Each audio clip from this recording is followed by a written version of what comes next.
గమనించండి ప్రియమైన దేవుని పిల్లలారా, యెహెజ్కేలు గ్రంథం 18వ అధ్యాయంలో 23వ వచనాన్ని మనం ఒకసారి పరిశీలించినప్పుడు, దుష్టుడు మరణము నొందుట నాకెంత మాత్రము ఇష్టం లేదని దేవుడు తెలియజేస్తాడు.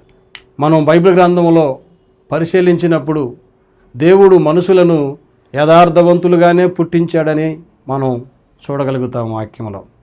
అంత మాత్రమే కాదు, దేవుడు తన గ్రంథములో మరి తన పిల్లలను తన పోలికలో తన రూపంలో పుట్టించాడని కూడా మనం చూస్తాం.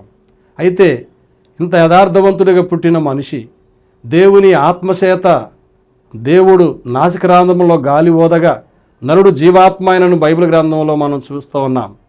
మరి దేవుని చేత చేయబడినవాడు, దేవుని ఆత్మచేత నింపబడినవాడు మనిషిగా జీవించకుండా దుష్టుడుగా ఎందుకు మారిపోతున్నాడు అని మనం ఆలోచింపగలిగితే, అదే కీర్తనల గ్రంథం 1:1 మనం చూస్తాం కదా, దుష్టుడు తన ఆలోచనల చేత నడిపిస్తున్నాడు.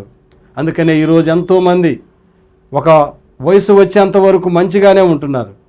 ఒక వయసు రాగానే దుష్టుడు అనేకమైన ఆలోచనలు పెట్టి మరి దేవుని నుండి వాళ్ళని దూరం చేస్తున్నాడు. అనగా దుష్టుడు ఆలోచన చేత మనిషిని నడిపిస్తున్నాడు. నడిపించే దుష్టుడు కనపడడు కానీ నడిచే మనిషి కనపడతాడు.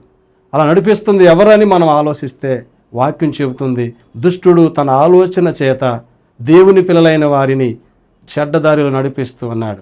కొంతమందిని బ్రాందీ షాపుకు నడిపిస్తున్నాడు, కానీ వాడు తాగుబోతాడని లోకం ముద్ర వేస్తుంది. కొంతమంది మరి క్లబ్కు నడిపిస్తున్నాడు ఆలోచన చెప్పి, కానీ ఈ లోకం వాడు అలా ఉన్నాడని మనిషిని చూస్తున్నారు, కానీ ఆలోచన చెప్పి చెడగొడుతున్నటువంటి వాడిని గమనించలేకపోతున్నారు. అదే బైబిల్ గ్రంథంలో మనకు దేవాతి దేవుడు రాసి పెట్టాడు, ఆలోచన చెప్పేవాడు దుష్టుడైతే వాని జీవితం అలా మారిపోతుందని.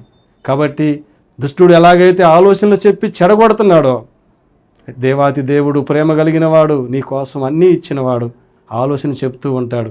ఆ ఆలోచనలు తీసుకొని ఆ దుష్టుని మార్గంలో నుండి తిరిగి మంచి మార్గంలోకి రావాలనే మా యొక్క చిన్న ప్రయత్నం.